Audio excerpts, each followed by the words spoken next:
سانو آنا جو بریلوی سلوڑے پڑھ دے، یہ میں سلوڑا پڑھے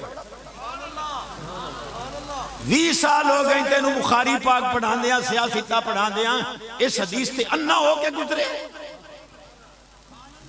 مالک فرما رہے ہیں یکرہ الموت وانا اکرہ مساتہ، میرا بندہ اگر موت نو نہ پسند کرے تے جیڑی چیز میرے بندے نو مکروہ لگ دی ہے میں خدا نو بھی پسند نہیں ہوندی، جب تک وہ موت تے راضی نہ ہوئے میں فرشتہ موت نہ بھیج دا۔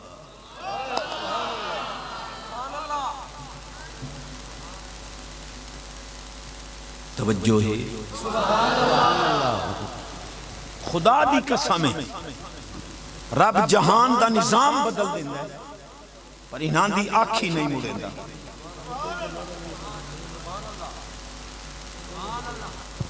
کچھ لوگ کہتے ہیں کہ معراج کی رات حضور صلی اللہ علیہ وسلم کو اللہ تعالیٰ نے زیارت نہیں فرمائی، پردے میں ملاقات ہوئی، رہنمائی فرمائیں۔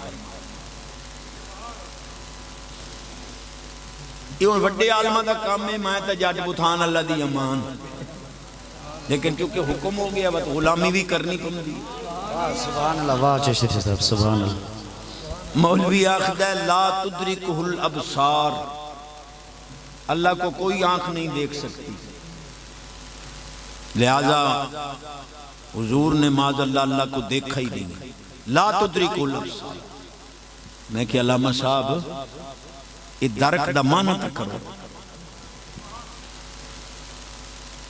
حضور سیدنا ابن عباس رضی اللہ تعالیٰ عنہ میرے محبوب تا سچا صحابی، وہ فرماندے ہیں اس آیت دے اندر احاطے دی نفی ہے، رؤیت دی نفی نہیں۔ پرچیاں ہی آپ دیونیاں مڑکو سبحان اللہ ہی نہیں۔ سبحان اللہ، اللہ ویکھن دی نفی نہیں کیتی، حد دی نفی کیتی۔ درک دا معنی ہوندہ کسی شے نوں انج ویکھنا میں اکھاں دے وچوں محدود ہو وے۔ اللہ فرماندا مینوں کوئی انج ویکھے کہ میں اودیاں نظراں چ حد دے چا جاواں بلا تشبیہ جی میں تساں میری نظراں چ الحمدللہ حد دے چو۔ اللہ فرماندا مینوں کوئی انج ویکھے جے میں اودیاں نظراں چ حد دے چا ونجاں، انج مینوں کوئی نہیں ویکھ سکدا۔ صحابی دی تفسیر من سید المفسرین فرماندے نے کہ رؤیت دی نفی نہیں، احاطے دی نفی ہے۔ غزالی زمان پاک فرماندے اس آیت دے اندر تا حضور دی ہور شان بیان ہو رہی ہے کہ اللہ دے جلویاں دی حد کوئی نہیں، سونے نبی دی نظر دی۔ نعرہ تکبیر۔ صاحب کو پوچھیا میں کہ علامہ صاحب سدرہ تک دائرہ امکان ہے،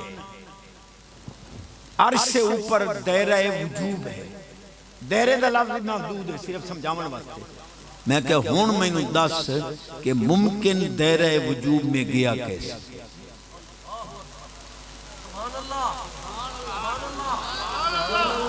اور میری سلوڑے علی قوم سبحان اللہ۔ مولوی چوپ میرے اعلیٰ حضرت پاک نے اشارہ دیتا ہے، آپ فرماندے ہیں واجب میں عبدیت کہاں، ممکن میں یہ قدرت کہاں؟ حیرت نے جھنجھلا کر کہا یہ بھی نہیں وہ بھی۔